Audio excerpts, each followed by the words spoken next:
بسم اللہ الرحمن الرحیم۔ شروع اللہ کے نام سے جو بڑا مہربان نہایت رحم کرنے والا ہے۔ نماز ظہر کی 4 سنتوں کے بعد جو بندہ قرآن کی یہ سورت پڑھتا ہے وہ اللہ سے جو مانگے اللہ خوشی سے دیتا ہے۔ السلام علیکم ورحمۃ اللہ وبرکاتہ۔ محترم ناظرین، جو بندہ نماز ظہر کی 4 سنتوں کے بعد قرآن کی یہ سورت 7 بار پڑھتا ہے تو اللہ تعالیٰ اس کی ایک دو نہیں بلکہ ہزاروں حاجتیں اور مرادیں پوری کرتا ہے۔ جو بھی منہ سے نکالے انشاءاللہ وہ مل جاتا ہے۔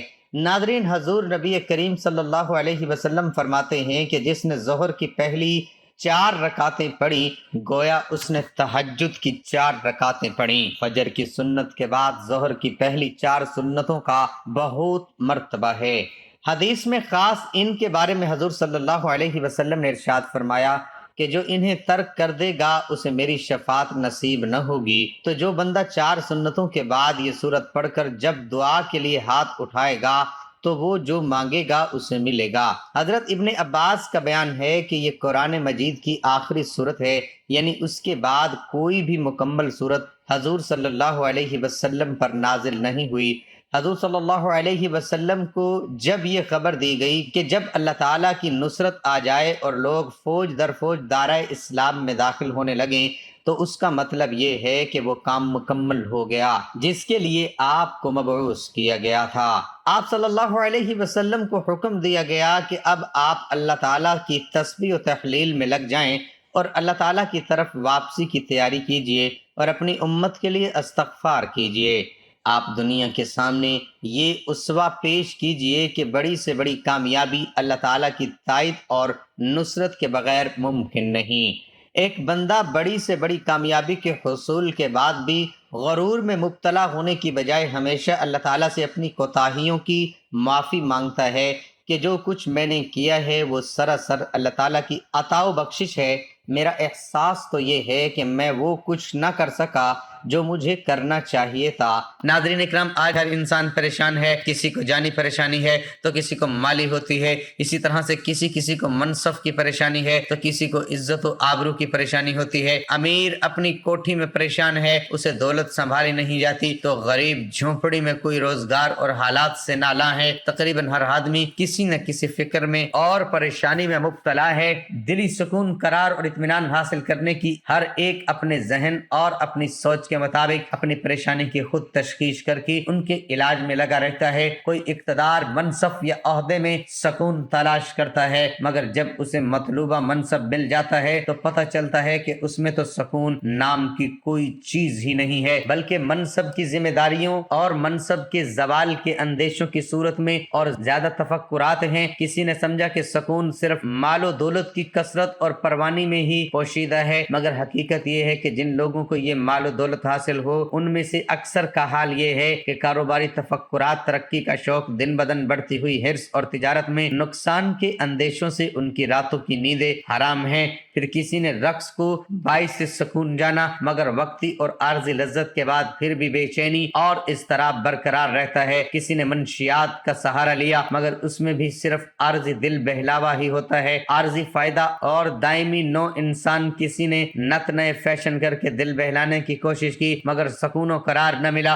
جبکہ دینی ذہن رکھنے والوں کا یہ خیال ہے کہ مختلف پریشانیوں اور مصیبتوں سے بچاؤ کا اصل طریقہ اور ان کا حقیقی علاج صرف ایک ہی ہے کہ اپنے آپ کو گناہ گار، خطا کار، نافرمان اور قصوروار سمجھتے ہوئے اللہ تعالیٰ سے معافی مانگی جائے اور گناہوں کو چھوڑ کر اللہ تعالیٰ کو راضی کر لیا جائے، کیونکہ سکون اور راحت کے سب خزانے اللہ تعالیٰ کے پاس ہیں۔ اللہ تعالیٰ کے ذکر سے ہی بے قرار دلوں کو قرار ملتا ہے، وہی ان کا مالک ہے، اور جب مالک راضی ہوگا تو خوش ہو کر اپنی مملوکہ چیز سکون اور راحت اپنے فرما بردار بندوں کو عطا کرے گا، اور وہ مالک راضی ہوتا ہے نافرمانی اور گناہوں کو چھوڑنے اور فرما برداری اختیار کرنے سے۔ ہر آدمی جانتا ہے ہر اچھے یا برے عمل کا رد عمل ضرور ہوتا ہے۔ دنیا میں پیش آنے والے حالات پر سب سے زیادہ اثر انداز ہونے والی چیز انسان کے اچھے یا برے اعمال ہیں، جن کا براہ براہ راست تعلق اللہ تعالیٰ کی خوشنودی اور ناراضگی سے ہے۔ کسی واقعہ اور حادثے کے طبی اسباب جنہیں ہم دیکھتے، سنتے اور محسوس کرتے ہیں وہ کسی اچھے یا برے واقعے کے لیے محض ظاہری سبب کے درجے میں ہیں۔ سادہ لوگ حواس و آفات کو صرف ظاہری اسباب سے جوڑتے اور پھر اسی اعتبار سے ان حواس سے بچاؤ کی تدابیر بھی اختیار کرنے کی کوشش کرتے ہیں۔ شرعی تعلیمات کی روشنی میں بحیثیت مسلمان ہمیں یہ اعتقاد رکھنا ضروری ہے کہ یہ سب کچھ اللہ تعالیٰ کے حکم اور امر سے ہوتا ہے، جس کا عقل اور حواس خمسہ کے ذریعے ادراک کرنے سے ہم قاصر ہیں۔ وہی الہی اور انبیاء علیہ السلام کے ذریعے اللہ تعالیٰ نے جزا و سزا کا جو نظام سمجھایا ہے وہ ہمیں اس غیبی نظام کے بارے میں آگاہ کرتا ہے۔ وہ یہ کہ کسی بھی واقعے اور حادثے کا اصل اور حقیقی سبب اللہ تعالیٰ کی رضامندی اور ناراضگی ہے۔ اللہ تعالیٰ کے حالات کو خواہ اچھے ہوں یا برے انسانی اعمال سے جوڑا اور وابستہ فرمایا ہے۔ چنانچہ انسان کے نیک و بد اعمال کی نوعیت کے اعتبار سے احوال و مرتب ہوتے ہیں۔ صحت و مرض و نفع و نقصان، کامیابی اور ناکامی، خوشی و غمی، بارش و خشک سالی، مہنگائی و ارزانی، بد امن بدامنی اور دہشت گردی، وبائی امراض، زلزلہ، طوفان، سیلاب وغیرہ، یہ سب ہمارے نیک بد اعمال کا ہی نتیجہ ہوتے ہیں۔ بالفرض دیگر ان سب اعمال کے ظاہری اسباب کچھ بھی ہوں مگر حقیقی اسباب ہمارے نیک و بد اعمال ہوتے ہیں۔ ہر تکلیف و آزمائش، سہولت و خوشی اللہ تعالیٰ کی طرف سے ہی ہوتی ہے۔ اس لیے پریشانیوں اور مصائب کا حل رجوع اللہ ہے، یعنی اللہ تعالیٰ کی طرف متوجہ ہونا۔ اللہ تعالیٰ کی طرف توبہ و استغفار کے ذریعے بھی متوجہ ہوں اور اپنے مسائل کا حل اللہ تعالیٰ کے حوالے کر دیں۔ گویا اللہ تعالیٰ کو اپنے مسائل کے حل کا وکیل بنا دیجئے۔ اللہ تعالیٰ کبھی آپ کو بے سہارا نہیں چھوڑیں گے انشاءاللہ۔ نیز اس کے ساتھ شکر گزاری کی کیفیت پیدا کیجئے۔ بظاہر ہمیں محسوس ہوتا ہے کہ ہمیں کوئی نعمت حاصل نہیں اور ہر طرف سے ہم پریشانیوں میں گھرے ہوئے ہیں، جبکہ لگتا ہے کہ ہم اللہ تعالیٰ کی بے شمار نعمتوں میں ڈوبے ہوئے ہیں۔ اس لیے ظاہر میں پریشانی ہی کیوں نظر نہ آئے، انسان کا کام ہر وقت مالک کا شکر ادا کرنا ہے۔ اللہ تعالیٰ ضرور اپنے انعامات میں اضافہ فرمائیں گے اور دنیاوی پریشانیاں بھی انشاءاللہ حل فرمائیں گے۔ لہٰذا سب گھر والے اپنے اعمال کا محاسبہ کریں۔ اگر نمازوں کی پابندی نہیں ہے تو 5 وقت نماز کا اہتمام شروع کر دیں اور نمازوں کے بعد دعاؤں کا بھی اہتمام کریں۔ ناظرین اکرام، کئی طرح کے خوفناک اور عبرت انگیز واقعات خواہ انفرادی ہوں یا اجتماعی، دراصل اللہ تعالیٰ کی طرف سے ہمارے لیے ایک الارم اور تنبیہ ہوتی ہے تاکہ انسان اپنے اعمال کا محاسبہ کرے اور کوئی تنبیہ اس کی غفلت دل کو جنبش دینے میں کامیاب ہو جائے۔ دنیا میں پیش آنے والے اچھے یا برے واقعات سے حاصل ہونے والا انسانی تجربہ اس پر شاہد ہے کہ بہت سارے لوگوں اور قوموں پر اللہ تعالیٰ کی نافرمانی کی وجہ سے دنیا میں ہی مختلف قسم کے عذابات آئے ہیں۔ مثلا کوئی مسخ کیا گیا، کوئی زمین میں دھسایا گیا، کوئی دریا میں غرق کیا گیا، کوئی طوفان کی نظر ہوا۔ ان تباہ شدہ اقوام کی بستیوں کے کھنڈرات آج بھی اس حقیقت پر واضح ہیں کہ نافرمانی کی سب سے بڑا سبب پریشانی ہے۔ اللہ تعالیٰ نے قرآن مجید اور حضور صلی اللہ علیہ وآلہ وسلم نے احادیث مبارکہ میں اعمال کی حسب و نوعیت تاثیرات کو ایسی کرنی ویسی بھرنی کے بے مصادق مختلف پہلو اور طریقوں سے بیان فرمایا ہے۔ امت کو بد عملیوں کے برے نتائج سے آگاہ فرما کر اعمال کی اصلاح کا حکم بھی دیا ہے، جو آیات اور حضور صلی اللہ علیہ وآلہ وسلم کی سینکڑوں احادیث مبارکہ سے صراحتاً ثابت ہے۔ اللہ تعالیٰ نے قرآن مجید کی سورۃ نحل میں فرمایا ہے، ترجمہ: جو شخص نیک عمل کرے، مرد ہو یا عورت، لیکن با ایمان ہو، تو ہم اسے یقیناً نہایت بہتر زندگی عطا فرمائیں گے اور ان کے نیک اعمال کا بہتر بدلہ بھی انہیں ضرور دیں گے۔ سورۃ نحل آیات میں اللہ تعالیٰ کا فرمان ہے کہ نیکی پر سکون زندگی کا سبب ہے۔ چنانچہ 2 چیزوں ایمان اور اعمال صالحہ کے موجود ہونے پر اللہ تعالیٰ نے پر لطف اور پر سکون زندگی عطا فرمانے کا وعدہ کیا ہے۔ عام آدمی بھی یہ آیات پڑھ کر یہ نتیجہ نکال سکتا ہے کہ ایمان اور اعمال صالح نہ ہو یا کوئی ایک نہ ہو تو پرسکون زندگی نصیب نہ ہوگی بلکہ پریشان زندگی نصیب ہوگی۔ اس لیے ہمیں دولت کے ساتھ ساتھ اللہ تعالیٰ سے نیک اعمال کرنے کی دعا کرنی چاہیے تاکہ ہماری دنیا و آخرت دونوں سنور جائے۔ حضرت ابو ہریرہ رضی اللہ تعالیٰ عنہ سے روایت ہے کہ نبی کریم صلی اللہ علیہ وسلم نے ارشاد فرمایا کہ انسان پر صدقہ واجب ہے۔ اس طرح ایک اور جملہ آپ نے ارشاد فرمایا، تم میں سے جو آدمی بھی صبح کا سورج دیکھتا ہے اس کے ہر جوڑ پر صدقہ واجب ہو جاتا ہے۔ یعنی نبی کریم صلی اللہ علیہ وسلم کے ان ارشادات کی روشنی میں ہمیں پتہ چلتا ہے کہ جیسے ہی ہم پر اگلا دن چڑھتا ہے، ہمارے جتنے بھی جوڑ ہیں، یعنی ہمارے جسم میں 360 کے قریب جوڑیں، ان تمام فہرست کا صدقہ واجب ہو جاتا ہے۔ لیکن ہم میں سے کتنے ایسے لوگ ہیں جو کہ اپنے جسم پر واجب ہونے والے اس صدقے کو دیتے ہیں؟ ہم میں سے زیادہ تر لوگ تو تب ہی صدقہ دیتے ہیں جب ہم بیمار پڑتے ہیں یا ہم پر کوئی بڑی مصیبت نازل ہو جاتی ہے۔ اس سے پہلے تو صدقہ دینے کا نہ تو ہمارے ذہن میں کوئی تصور ہوتا ہے اور نہ ہی ہم میں سے زیادہ تر لوگ صدقہ دیتے ہیں، اور یہی وجہ ہے کہ ہماری زندگیوں میں اچانک سے مصیبتیں، پریشانیاں اور تنگی آتی چلی جاتی ہیں، اور ہمیں سمجھ نہیں آ رہا ہوتا کہ ہم زندگی میں ایسی کون سی غلطی کر رہے ہیں جس کی وجہ سے ہماری زندگی میں مسئلے اور پریشانیاں بڑھتی جا رہی ہیں، ہم پر بلائیں نازل ہوتی رہی ہیں، ہم پر رزق کی تنگی ہو رہی ہے، اور ہم مسلسل پریشانیوں کے بوجھ کے نیچے دبے جا رہے ہیں۔ اصل میں وہ وجہ ہوتی ہے صدقہ نہ دینا۔ اسلامی تعلیمات اور نبی کریم صلی اللہ علیہ وسلم کے مختلف ارشادات کی روشنی میں ہمیں پتہ چلتا ہے کہ آسمان سے بلائیں نازل کی جاتی ہیں۔ یہ بلائیں اپنے مختلف بیماریاں، مصیبتیں اور پریشانیاں لے کر آتی ہیں۔ کوئی بلا اپنے ساتھ بیماری لاتی ہے تو کوئی حادثہ، تو کوئی رزق کی تنگی، لیکن صدقہ کرنا ہمیں نہ صرف ان بلاؤں سے بچاتا ہے بلکہ غربت اور پریشانیوں سے بھی بچاتا ہے۔ صدقے کی وجہ سے ہمارے رزق اور دولت میں اضافہ ہوتا ہے اور گھر میں برکت ہوتی ہے۔